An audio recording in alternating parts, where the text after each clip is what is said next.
سچا واقعہ حضور نے اپنے صحابہ کو سنایا۔ 3 آدمی سفر کے لیے روانہ ہوئے، یہاں تک کہ ان کو رات پڑ گئی، تو ایک غار کے اندر وہ داخل ہوئے رات گزارنے کے لیے۔ آندھی چلی، بارش آئی، تو اوپر سے ایک پتھر لڑکا اور وہ غار کے دروازے پہ آ کے گر گیا، اور اتنا بھاری اور بڑا پتھر تھا کہ اس نے غار کا دروازہ بند کر دیا۔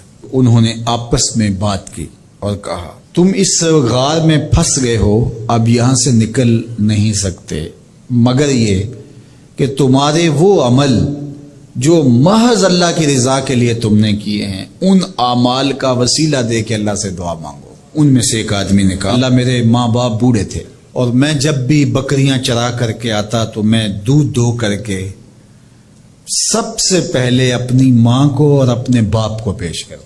ایک دن میں سرسبز درختوں کی تلاش میں بکریاں لے کے کوئی چارہ کوئی درختوں کی تلاش میں دور نکل گیا۔ میں جب واپس پلٹا دونوں سو چکے تھے۔ میں نے یہ مناسب نہ سمجھا کہ میں ان کو جگاؤں، بیدار کروں کہ اٹھو دودھ پی لے، لیکن اب سارا دن وہ بھوک سے تھے، تو اچانک آنکھ کھلے اور بھوک کی شدت سے تڑپے، تو میں وہاں سے ہٹ بھی نہیں سکا۔ تو کہتا ہے کہ میں بچوں کو نظر انداز کیا اور ماں باپ کے جاگنے پہ دھیان رکھا، اور یوں ساری رات بیت گئی۔ میرے ماں باپ فجر کے وقت جب اٹھے، وہ دودھ ان کو پیش کیا۔ اب یہ عمل پیش کر کے کہتا ہے، اے اللہ اگر یہ میں نے محض تیری رضا کے لیے کیا، تو جانتا ہے میرے دل کو، تو اس پتھر کو ہٹا دے۔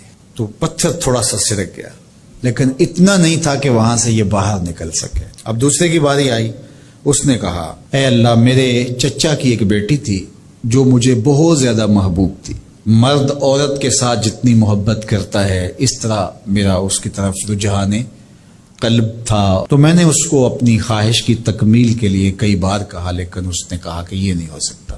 اور پھر ایک دن حالات نے اس کو مجبور کر دیا، فاقہ زدہ حالات ہو گئے، غربت آ گئی، تو اس نے مجھ سے اپنی حاجت طلب کی، تو میں نے اس کو 120 دینار دیے، لیکن اس شرط پہ کہ تم اپنا جسم میرے سپرد کرو گی۔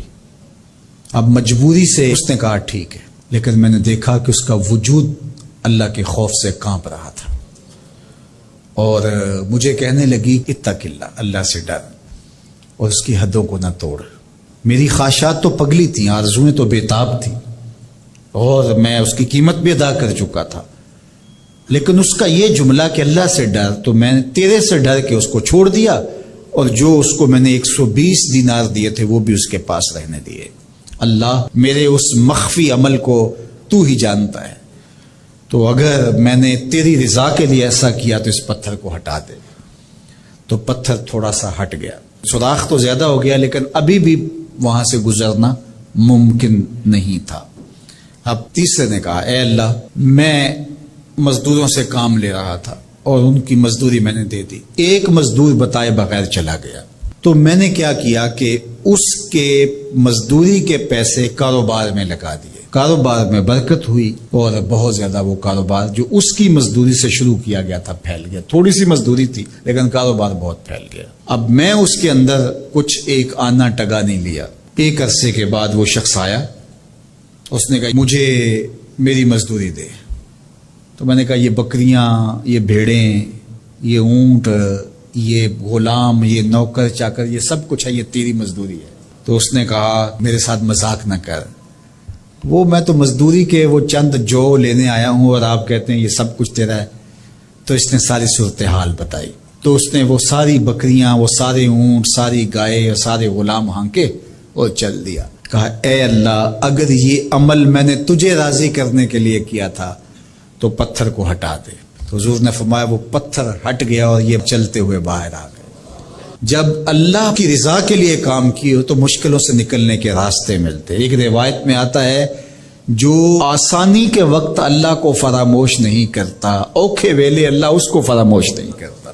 ہم تو کسی مصیبت میں پھنسے تو چالاکیاں کرتے ہیں، کوئی چالاکی، کوئی مکر کہ اس سے نکلیں۔ تو مصیبت میں پھنسیں تو دعا کے لیے ہاتھ پھیلا لیں اور اچھے اعمال کا اللہ کی بارگاہ میں وسیلہ پیش کریں۔ تو زندگی میں ایسا ذخیرہ اعمال کا جمع کرو کہ جب